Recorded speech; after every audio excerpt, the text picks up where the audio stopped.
ఎంతసేపు ఆలోచిస్తారు? త్వరగా త్వరగా చెప్పండి. ఏ పంపు సెట్ కింద రొమాన్స్ బ్యాలెన్స్ ఉందా? ఉండమ్మా, ఈ విషయాన్ని మీ అన్నయ్యకి చెప్పడం, తడి చేత్తో హీటర్ ఆఫ్ చేయడం ఒకటే, బెడిసి కొడుతుంది. SIT down. చిన్నతనంలో స్కూల్లో చదువుకునేటప్పుడు కాపీ కొడుతూ మిస్ కు దొరికిపోతే మనం ఏం చేసేవాళ్ళం? మిస్ మిస్ నేను మాత్రమే కాపీ కొట్టలేదు మిస్, వీడు కూడా కాపీ కొట్టాడు మిస్ అని పక్కన ఉన్న వాడిని కూడా ఇరికించి పారేసేవాళ్ళం కదా. అదే ఫార్ములాని మీ అన్నయ్య దగ్గర కూడా యూజ్ చేయబోతున్నాం. కాకపోతే చిన్న చేంజ్, మనం ఇరికించబోయేది పక్కన ఉన్న పిల్లోడిని కాదు, ఆ టీచర్ నే. మనలాగే మీ అన్నయ్యను కూడా లవ్ చేయిస్తే జరిపిస్తారా? ఐస్ బాగుందా?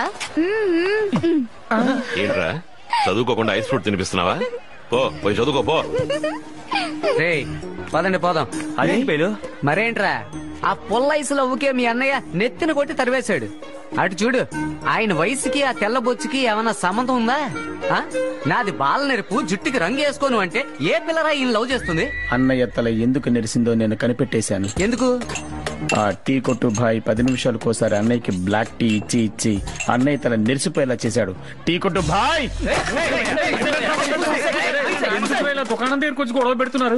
బాయ్, నీ గళ్ళా నిండటం కోసం రోజు 15 టీలు వీళ్ళ అన్నయ్యకి ఇచ్చి 300 జుట్టు నెరిసిపోయేలా చేసావు. మిగిలిన కాస్త నల్ల జుట్టుతో ఆయన పెళ్లి చేద్దామని ఐడియాలో ఉన్నాం. కుదరదు, టీ ఇస్తానంటే మేము ఊరుకోం. ఇక మీద వీళ్ళ అన్నయ్యకి టీ ఇవ్వనని ఒట్టేయి, నీ జోలికి మేము రాం.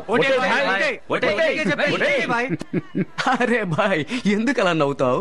15 ఏళ్ల వయసు ఉంటుంది మీ అన్నయ్యకి. నా దగ్గర పనిలో చేరినప్పుడు ఉదయం నుంచి గ్లాసులు కడుగుతూనే ఉండేవాడు. మధ్యాహ్నం పూట భోజనం చేయరా అని అన్నం పొట్లం ఇచ్చేవాడిని. అది గుండెకి హత్తుకుని వెనక్కి తిరిగి చూడకుండా పరిగెత్తికెళ్ళొచ్చేవాడు. ఏంటా అని అడిగితే తమ్ముళ్ళకి అన్నం పెట్టి వస్తున్నాను అనేవాడు. మరి నీ సంగతి ఏంటా అని అడిగితే నాకు ఈ టీ చాలు బాయ్ అనేవాడు.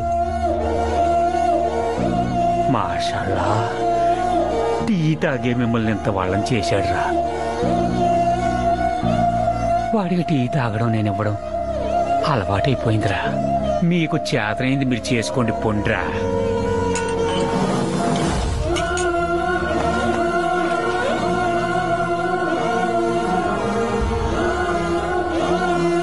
అన్నయ్య జీవితంలో మన కోసం ఎన్నో త్యాగాలు చేశాడ్రా, కానీ తనకంటూ ఏది చేసుకోలేదు. ఇక మనం మన సంతోషం గురించి ఆలోచించద్దురా. ఏదో విధంగా మనం అన్నయ్యకి పెళ్లి చేసేద్దాంరా. జరుగుతుందంటావా? జరుగుతుంది. ఈ లోకంలో పుట్టిన ప్రతి ఒక్కరి జీవితంలోనూ ఒక లవ్ స్టోరీ ఉంటుంది. అంత పెద్ద హిట్లర్కే ఓ లవ్ స్టోరీ ఉంది. మీ అన్నయ్య కూడా స్వీట్ 16 లో చీరలోనే ఇల్లు కట్టన, కలిసుండేందుకు కిటికీ లాంటి జాకెట్ కుట్టన అంటూ డెఫినెట్ గా ఓ డ్యూయట్ పాడే ఉంటాడు. అదిలా తెలుసుకోవడం? మీ అన్నయ్యకి చెందిన ఫుల్ డీటెయిల్స్ తెలిసిన ఎవడో గొట్టంగాడు ఎప్పుడు మనం వస్తామని నోరు తెరుచుకుని మన కోసం వెయిట్ చేస్తూ ఉండే ఉంటాడు. పిల్లలందరూ నిద్రపోయారా? తలుపు వేసావా? పెరటి తలుపు వేసావా? బెడ్రూమ్ తలుపు కూడా మూసావా? కిటికీ తలుపు వేయలేదా నువ్వు? ఎరా వేళగాని వేళొచ్చి భార్యాభర్తలు ఇబ్బంది పెడుతున్నారే, మీకు ఇదేమైనా న్యాయం ఉందా? లేదు కలెక్టర్, అడిగిన దానికి సమాధానం చెప్పు, వెంటనే వెళ్ళి. ఇప్పుడు చెప్పలేదనుకో, నిద్రపోతున్న పిల్లల్ని లేపేసి వెళ్ళిపోతాడు. ఎందుకురా బ్లాక్ మెయిల్ చేస్తా? నువ్వు మాత్రం నీ పిల్లలతో కులుకుతూ ఉంటావు, మా అన్నయ్య మాత్రం ఒంటరిగా ఉండాలా? మీ అన్నయ్య పెళ్లి చేసుకుని ముడికేస్తే అందుకు మమ్మల్ని ఏం చేయమంటారా? అందుకే అన్నయ్య చిన్ననాటి విషయాలు తెలుసుకోవడానికి వచ్చాం. చెప్పు చెప్పు చెప్పు చెప్పు. అన్నయ్యకి వయసులో లవ్వు లవ్వు లవ్వు లాంటివి ఉన్నాయా? లవ్వు లవ్వు లవ్వు లేదు, కుమ్ము కుమ్ము కుమ్ము లాంటిలో ఉండేది.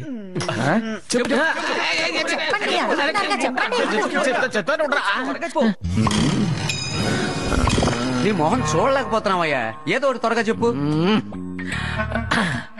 అప్పుడు నేను వీరేంద్ర కొత్తపేటలో 6వ క్లాస్ చదువుకుంటున్నాం. ఆ రోజు స్కూల్లో విచిత్ర వేషధారణ.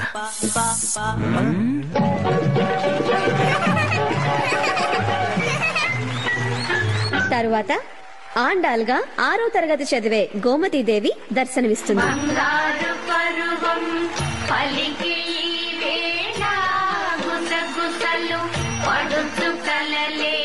రేయ్, ఆ పిల్ల పేరు గోమతీదేవి అంట్రా. పేరు చాలా అందంగా ఉంది కదూ.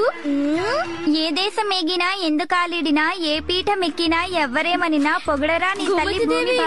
తీసుకో. అయ్యి నిమ్మతనలు, ఇవంటే నాకు చాలా ఇష్టం. వెళ్దాం. నన్ను గోము అని పిలవద్దని ఎన్నిసార్లు చెప్పాను. రే సుబ్బు, సుబ్బు సుబ్బు, గోమతీదేవి ముద్దు పేరు గోము అంటారా? మా తెలుగు తల్లి, మా తెలుగు తల్లికి గోము గోము అప్పటి నుంచి మీ అన్నయ్య గోము గోము అంటూ ఆ అమ్మాయి వెనకాలే తిరుగుతూ ఉండేవాడు. అయితే వెంటనే బయలుదేరతాం.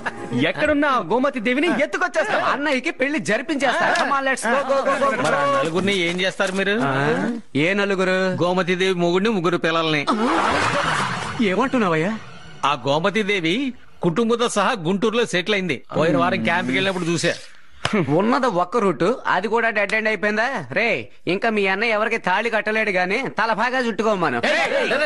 ఉండరా నాకెందుకో మీ అన్నయ్యకి ఆ పిల్ల కంటే గోమతీదేవి అన్న పేరు మీద ఒక ఇది అనుకుంటా. మీరు పని చేయండి రా, గోమతీదేవి అన్న పేరున్న అమ్మాయిని కనిపెట్టి మీ అన్నయ్య ముందు నిలబెట్టండి. లవ్వులో పడిపోతాడు.